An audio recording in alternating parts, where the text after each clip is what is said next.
Medina থেকে আসছে, এই জায়গাতে বসবাস করতে চাই।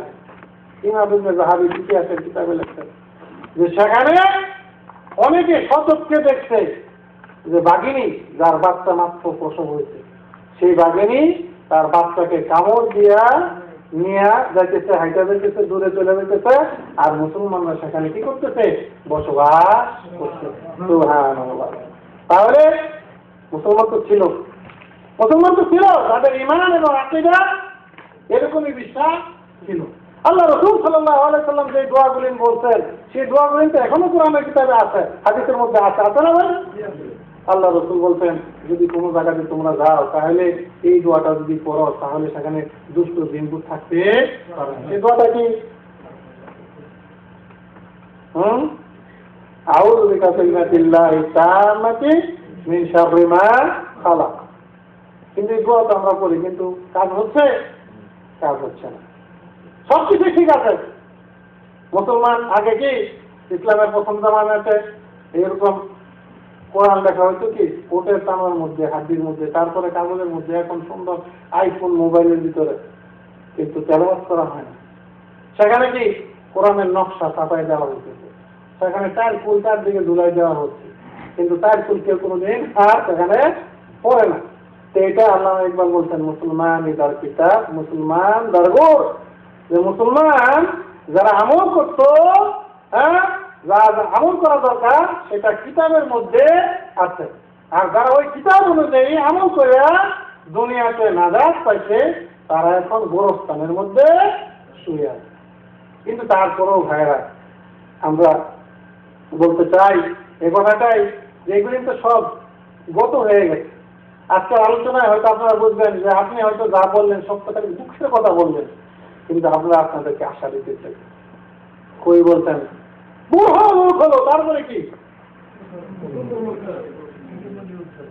কুকুমনি কঠোরে, মানে কি আপনি যতই পুরাবেন বাপমার কাছে তো আপনি কুকুমনি, তাই না?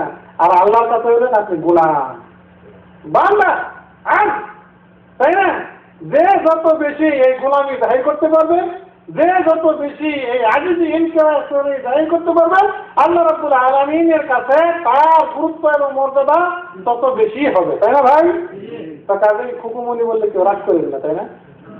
হ্যাঁ, যারা তো গোলাম আল্লাহ রহমতের মুখাপেক্ষি খুকুমনি উঠবে। এইবার আপনাকে যখন উঠবেন তখন এই প্রাণ এবং এই প্রতিজ্ঞাটা আপনাকে করতে হবে, আমরা যদি না জানি মা কেমনে সকাল হবে, তারপর কি হ্যাঁ তোমার ছেলে উঠলে মাগো রাখবো হবে। তবে এই ভেদাল দেশে, সিরিকি দেশে, কুপুরি দেশে ভেদাল সয়লাভ যেখানে তার দিকে চলা সেটাই গেছে, ইনশাআল্লাহ এই মুন্সিগঞ্জ, এই নারায়ণগঞ্জ, এই কিশোরগঞ্জ, এই ফরিদপুর, বরিশাল, এই ছেলেগুলি যখন ঘুম থেকে উঠে তৌহিদের প্রচার এবং প্রসার হবে, ইনশাআল্লাহ এটাকে তাদের মধ্যে বাস্তবায়ন হবে, তাদের পরিবারের মধ্যে বাস্তবায়ন হবে।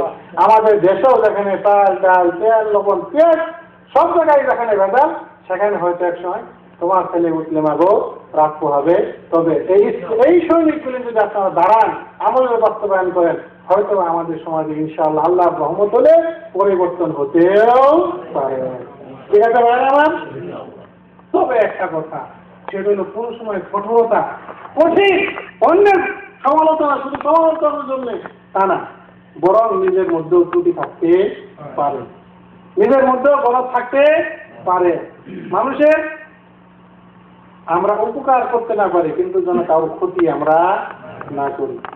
জীবন হিংসা তখন করি, আত্মহত্যা, অহংকার মুনাফিকি এগুলি থেকে যেন আমরা বিরত থাকি। যতটুক সম্ভব যেন মধ্যম পন্থা অবলম্বন করে আমরা সামনের দিকে অগ্রসর হই। ভাইরা অনেকে হয়তো আমরা দাঁড়িয়ে রাখছি, মনে করি যে না আমি দাঁড়িয়ে রাখছি আর দাঁড়িয়ে আছে কাছে এর সাথে মিশে যাবো না। আমার আপনার কবুল হয়েছে কিনা আপনি জানেন? আল্লাহ রাসূল সাল্লাল্লাহু আলাইহি ওয়াসাল্লাম বলবেন তোমাদের মধ্যে থেকে কেউ যদি এই আশা করে যে সে তার আমলের দৌড়েই জান্নাতে প্রবেশ করবে। সাহাবীরা বললেন ইয়া রাসূলুল্লাহ ওয়ালা আনতা, আপনিও তো কাদ গাফারাল্লাহু লাকা মা তাকাদ্দামা মিন যামবিকা ওয়া মা তাআখার, আল্লাহ রাব্বুল আলামিন তো আপনার পিছনের গুনাহ, আগের গুনাহ সব মাফ করে দিয়েছেন। আল্লাহ নবী বললেন, ওয়ালা আনা, আমি এই মুহূর্তে যদি আল্লাহ রাব্বুল আলামিন আমার উপরে কি করেন, রহমত করেন। সুবহানাল্লাহ। কাজে ভাইরা আমার, মাশাআল্লাহ অনেক বড় এই শীতের রাতে কঠিন সময়ে আমাদের সব শিশু আপনারা এখানে আসছেন। আর আমার মতন একজন গুনাহগার আপনাদের খেদমত দিয়ে দু চারটা কথা বলতে পারলাম, এই জন্য আলোচনার শেষ দিকে আল্লাহ রাব্বুল আলামিনের শুকরিয়া আদায় করতেছি, আলহামদুলিল্লাহ। এবং সেই সাথে আমাদের ভাই শাইখ ইয়াকুব শরীফ সহ ওনার যারা মুতাআমিলিন আছেন, বিশেষ করে আমাদের খলিলুর রহমান বাচ্চু ভাই, আমাদের মাসুদ ভাই সহ যারা এই কাজে ইন্তজাম করছেন, আপনাদেরকে আহ্বান করছেন, তাদের কাছে আমরা মাশকুর এবং মামনুন। এবং বিশেষ করে আপনারা যারা সময় দিচ্ছেন, আসছেন, আমাদের আলোচনার রহমত বৃদ্ধি করছেন, আপনাদের প্রত্যেকের জন্য আমরা প্রাণ খুলে বুঝে ভালো আল্লাহ রাব্বুল আলামিনের শাহী দরবারে এই মুনাজাত করি, আল্লাহ রাব্বুল আলামিন যেন দুনিয়াতে এবং আখিরাতে আপনাদেরকে এবং আমাদেরকে কামিয়াব করেন। আল্লাহুম্মা আমিন। ওয়া আখিরু দাওয়ানা আলহামদুলিল্লাহি রাব্বিল আলামিন। আসসালামু আলাইকুম ওয়া রাহমাতুল্লাহি ওয়া বারাকাতুহু।